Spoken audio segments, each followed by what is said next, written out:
ओम शांति। 22 मार्च की बाबा की मुरली। मीठे बच्चे, जितना समय मिले अंतर्मुखी रहने का अभ्यास करो। बाहर मुखता में न आओ, तभी पाप कटेंगे। प्रश्न, चढ़ती कला का पुरुषार्थ क्या है जो बाप हर बच्चे को सिखलाते हैं? उत्तर, बच्चे, चढ़ती कला में जाना है तो एक बुद्धि योग एक बाप से लगाओ। फलाना ऐसा है, यह ऐसा करता है, इसमें यह अवगुण है, इन बातों में जाने की दरकार नहीं। अवगुण देखने से मुंह मोड़ लो। दूसरा, कभी भी पढ़ाई से रूठना नहीं। मुरली में जो अच्छी अच्छी पॉइंट्स हैं उन्हें धारण करते रहो, तभी चढ़ती कला हो सकती है। ओम शांति। अभी यह है ज्ञान का क्लास और सवेरे योग का क्लास। योग कौन सा, यह बहुत अच्छी रीति समझाना है, क्योंकि बहुत मनुष्य हठ योग में फंसे हुए हैं। जो हठ योग मनुष्य सिखलाते हैं, यह है राजयोग जो परमात्मा सिखलाते हैं, क्योंकि राजा तो कोई है नहीं जो राजयोग सिखलावे। यह लक्ष्मी नारायण भगवती भगवान है। राजयोग सीखे तब तो भविष्य में भगवती भगवान बने। यह है ही पुरुषोत्तम संगम युग की समझानी। इसको कहा जाता है पुरुषोत्तम। पुरानी और नई दुनिया का बीज, पुराने मनुष्य और नए देवताएं। इस समय सभी मनुष्य पुराने हैं। नई दुनिया में नई आत्माएं देवताएं होते हैं। वहाँ मनुष्य नहीं कहेंगे। बल है मनुष्य परंतु दैवी गुणों वाले हैं, इसलिए देवी देवता कहा जाता है। पवित्र भी रहते हैं। बाप बच्चों को समझाते हैं, काम महाशत्रु है। यह रावण का पहला भूत है। कोई बहुत क्रोध करते हैं तो कहा जाता है भों भों क्यों करते हो। यह दो विकार बड़े शत्रु हैं। लोभ मोह के लिए भों भों नहीं कहेंगे। मनुष्यों में साइंस घमंड के कारण क्रोध कितना है, यह भी बहुत नुकसानकारक है। काम का भूत आदि मध्य अंत दुख देने वाला है। एक दो पर काम कटारी चलाते हैं। यह सब बातें समझकर फिर औरों को समझानी है। तुम्हारे सिवाय बाप से वर्षा लेने का सच्चा रास्ता कोई बतला ना सके। तुम बच्चे ही बता सकते हो। बेहद के बाप से इतना बड़ा वर्षा कैसे मिलता है। जो किसको समझा नहीं सकते तो जरूर पढ़ाई पर ध्यान नहीं है। बुद्धि योग कहाँ भटकता है, युद्ध का मैदान है ना। ऐसे कोई मत समझे, सहज बात है। मन के तूफान व विकल्प ढेर के ढेर न चाहते हुए भी आएंगे, इसमें मुंजना नहीं है।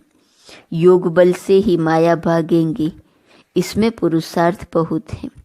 धंधे दोरी में कितने थक जाते हैं, क्योंकि देह अभिमान में रहते हैं। देह अभिमान के कारण बहुत बातचीत करनी पड़ती है। बाप कहते हैं देही अभिमानी बनो। देही अभिमानी बनने से जो बाप समझाते हैं वही औरों को समझाएंगे। अपने को आत्मा समझ बाप को याद करो। बाप ही शिक्षा देंगे कि बच्चे बाहर मुखी नहीं होना चाहिए, अंतर्मुखी होना है। बल कहाँ बाहर मुखी होना भी पड़े, फिर भी जितनी फुर्सत मिले कोशिश कर अंतर्मुखी होना चाहिए, तब ही पाप कटेंगे। नहीं तो न पाप कटेंगे न ऊंच पद पाएंगे। जन्म जन्मांतर के पाप सिर पर हैं। सबसे जास्ती पाप ब्राह्मणों के हैं, उनमें भी नंबरवार हैं। जो बहुत ऊंच बनते हैं वही बिल्कुल नीच भी बनते हैं।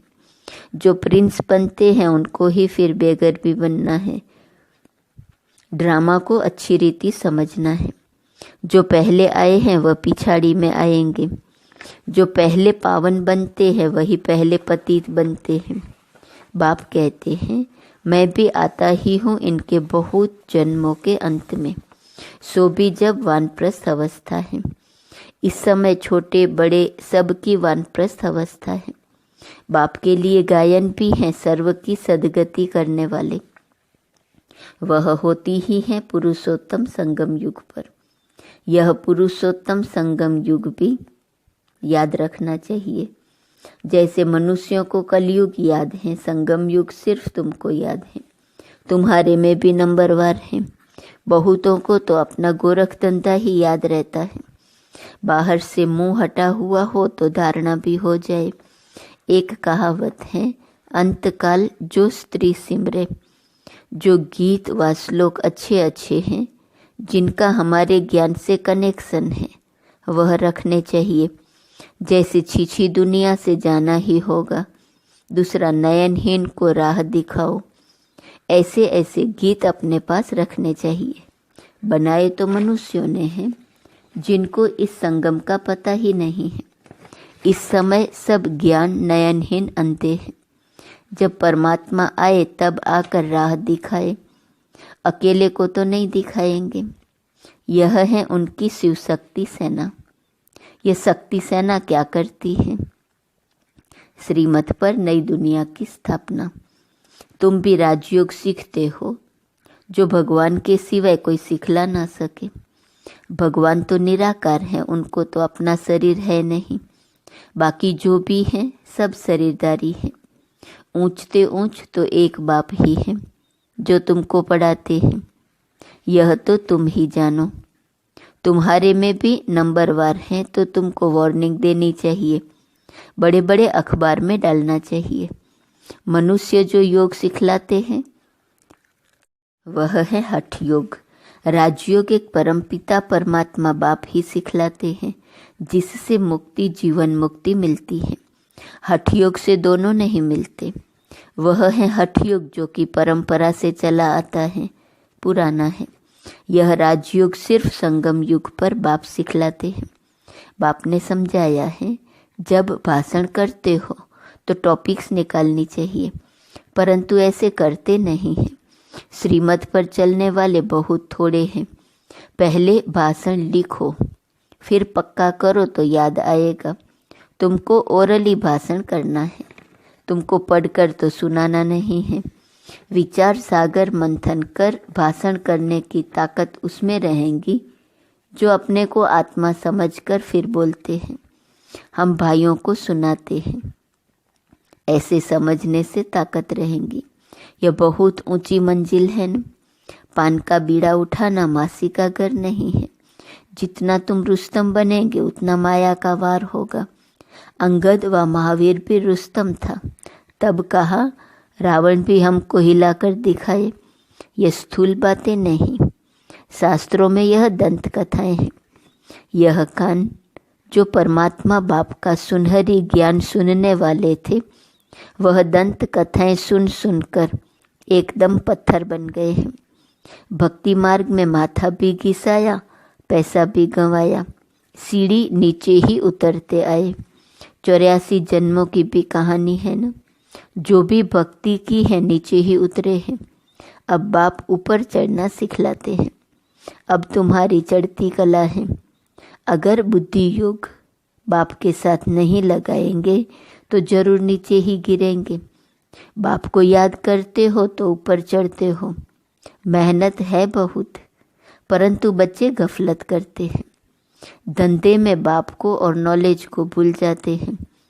माया तूफान में लाती है, फलाना ऐसा है, यह करता है, यह ब्राह्मणी ऐसी है, इसमें यह अवगुण है। अरे इसमें तुम्हारा क्या जाता है? सर्वगुण संपन्न तो कोई बना नहीं है। कोई का अवगुण न देख गुण ग्रहण करने हैं। अवगुण देखो तो मुंह मोड़ लो। मुरली तो मिलती है, वह सुनते धारण करते रहो। बुद्धि से समझना है, यह बाबा की बात बिल्कुल ठीक है।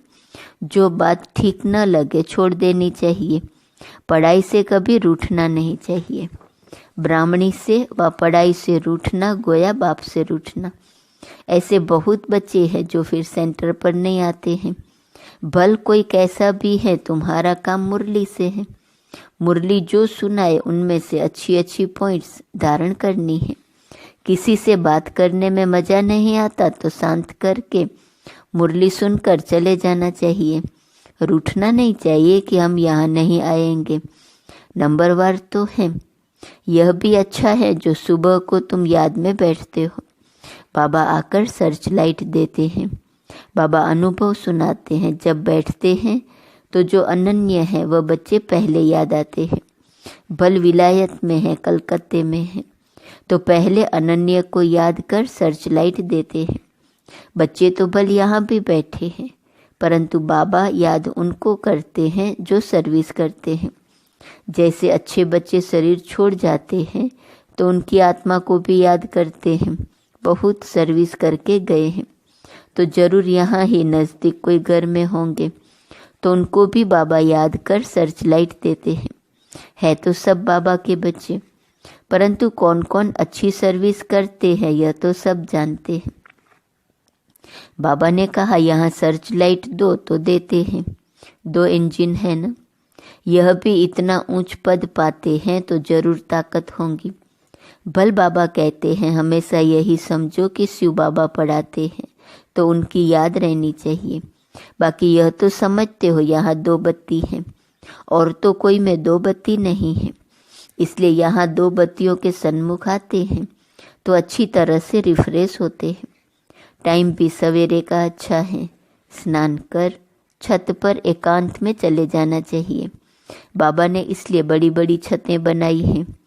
पादरी लोग भी एकदम साइलेंस में जाते हैं। जरूर क्राइस्ट को याद करते होंगे, गॉड को जानते नहीं। अगर गॉड को याद करते होंगे तो शिवलिंग ही बुद्धि में आता होगा। अपनी मस्ती में जाते हैं तो उनसे गुण उठाना है। दत्तात्रेय के लिए भी कहते हैं वह सबसे गुण उठाते थे। तुम बच्चे भी नंबरवार दत्तात्रेय हो। यहाँ एकांत बहुत अच्छा है, जितनी चाहो कमाई कर सकते हो। बाहर तो गोरख धंधा याद पड़ेगा। 4 बजे का टाइम भी बहुत अच्छा है। बाहर कहाँ जाने की जरूरत नहीं है। घर में बैठे हो, पहरा भी है। यज्ञ में पहरा रखना पड़ता है। यज्ञ के हर वस्तु की संभाल रखनी पड़ती है, क्योंकि यज्ञ की एक एक चीज बहुत वैल्यूएबल है। इसलिए सेफ्टी फर्स्ट। यहाँ कोई आएंगे नहीं। समझते हैं यहाँ जेवर आदि तो कुछ है नहीं। यह मंदिर भी नहीं है। आजकल चोरी सब जगह होती है। विलायत में भी पुरानी चीजें चोरी करके ले जाते हैं। जमाना बहुत डर्टी है। काम महाशत्रु है, वह सब कुछ भुला देता है। तो तुम्हारा सवेरे 1 क्लास होता है एवर हेल्दी बनने का, और फिर यह है एवर वेल्दी बनने का।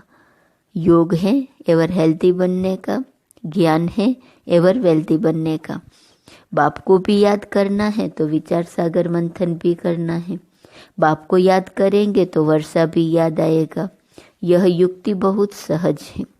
जैसे बाप बीज रूप है, झाड़ के आदि मध्य अंत को जानते हैं। तुम्हारा भी धंधा यह है।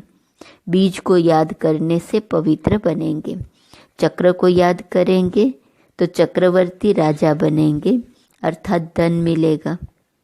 बीज को याद करने से पवित्र बनेंगे। चक्र को याद करने से चक्रवर्ती राजा बनेंगे, अर्थात धन मिलेगा। राजा विक्रम और राजा विक्रमाजीत 2 संवत मिक्स कर दिए हैं। रावण आया तो विक्रम संवत शुरू हुआ, डेट बदल गई। वह चलता है 1 से 2500 वर्ष, फिर चलता है 2500 से 5000 वर्ष तक। हिंदुओं को तो अपने धर्म का पता नहीं। यह एक ही धर्म है जो असली अपने धर्म को भूल अधर्मी बने हैं। धर्म स्थापक को भी भूले हैं। तुम समझा सकते हो आर्य समाज कब शुरू हुआ। आर्य अर्थात सुधरे हुए सतयुग में थे, अन आर्य अभी है। अब बाप आकर तुमको सुधारते हैं। तुम्हारी बुद्धि में सारा चक्र है। जो अच्छे पुरुषार्थी हैं वह खुद भी जानते हैं, औरों को भी पुरुषार्थ कराते हैं। बाप है गरीब निवास, गांव वालों को संदेश देना है। 6 चित्र काफ़ी है। 84 के चक्र का चित्र बहुत अच्छा है, उस पर अच्छी तरह समझाओ। परंतु माया इतनी प्रबल है जो सब कुछ भुला देती है। यहाँ तो दोनों लाइट इकट्ठी है, एक बाप की एक इनकी, दोनों जबरदस्त हैं। परंतु यह कहते हैं तुम एक ही जबरदस्त लाइट को पकड़ो। सब बच्चे यहाँ भागते हैं, समझते हैं डबल लाइट है। बाप सन्मुख सुनाते हैं, गायन है तुम्ही से सुनो तुम्ही से बोलूं, परंतु ऐसे नहीं, यहाँ बैठ जाना है। 8 रोज काफ़ी है, अगर बिठा दें तो ढेर हो जाए। ड्रामा अनुसार सब कुछ चलता रहता है, परंतु तुमको आंतरिक खुशी बहुत होनी चाहिए। वह खुशी उन्हें होती जो आप समान बनाते हैं। प्रजा बनावे तब राजा बने। पासपोर्ट भी चाहिए। बाबा से कोई पूछे तो बाबा फट से कहते हैं, अपने को देखो मेरे में क्या अवगुण है। स्तुति निंदा सब सहन करना पड़ता है। जो यज्ञ से मिले उसमें खुश रहना है। यज्ञ के भोजन से तो बहुत लव चाहिए। सन्यासी थाली धोकर पीते हैं क्योंकि उनको भोजन का महत्व है। समय ऐसा आना है जो अनाज भी न मिले, तो सब कुछ सहन करना पड़ता है, तब पास हो सकेंगे। अच्छा, मीठे मीठे सिकिलदे बच्चों प्रति माता पिता बाप दादा का याद प्यार और गुड मॉर्निंग। रूहानी बाप की रूहानी बच्चों को नमस्ते। रूहानी बच्चों की रूहानी बाप को नमस्ते नमस्ते नमस्ते। धारणा के लिए मुख्य सार। पहली पॉइंट, किसी में भी कोई अवगुण दिखाई दे तो अपना मुंह मोड़ लेना है। पढ़ाई से कभी रूठना नहीं है। दत्तात्रेय मिसल सबसे गुण उठाने हैं। दूसरी पॉइंट, बाहर से बुद्धि निकाल अंतर्मुखी रहने का अभ्यास करना है। धंधे दोरी में रहते देही अभिमानी रहना है, बहुत बातचीत में नहीं आना है। वरदान, ईश्वरीय सेवा के बंधन द्वारा समीप संबंध में आने वाले रॉयल फैमिली के अधिकारी भव। ईश्वरीय सेवा का बंधन नजदीक संबंध में लाने वाला है। जितनी जो सेवा करता है उतना सेवा का फल समीप संबंध में आता है। यहाँ के सेवादारी वहाँ की रॉयल फैमिली के अधिकारी बनेंगे। जितनी यहाँ हार्ड सेवा करते उतना वहाँ आराम से सिंहासन पर बैठेंगे, और यहाँ जो आराम करते हैं वह वहाँ काम करेंगे। एक एक सेकंड का एक एक काम का हिसाब किताब बाप के पास है। स्लोगन, स्व परिवर्तन द्वारा विश्व परिवर्तन का वाइब्रेशन तीव्र गति से फैलाओ। आज का स्वमान है, मैं सिद्धि स्वरूप आत्मा हूँ। अव्यक्त इशारे की पॉइंट है, विधि और विधान को जानने वाले बच्चे हर संकल्प और हर कर्म में सिद्धि स्वरूप होते हैं। सिद्धि स्वरूप अर्थात बेगमपुर के बादशाह। भविष्य राज्य भाग्य प्राप्त करने के पहले वर्तमान समय भी बेगमपुर के बादशाह हो। संकल्प में भी गम अर्थात दुख की लहर न हो, क्योंकि दुख धाम से निकल अब संगम युग पर खड़े हो। ओम शांति।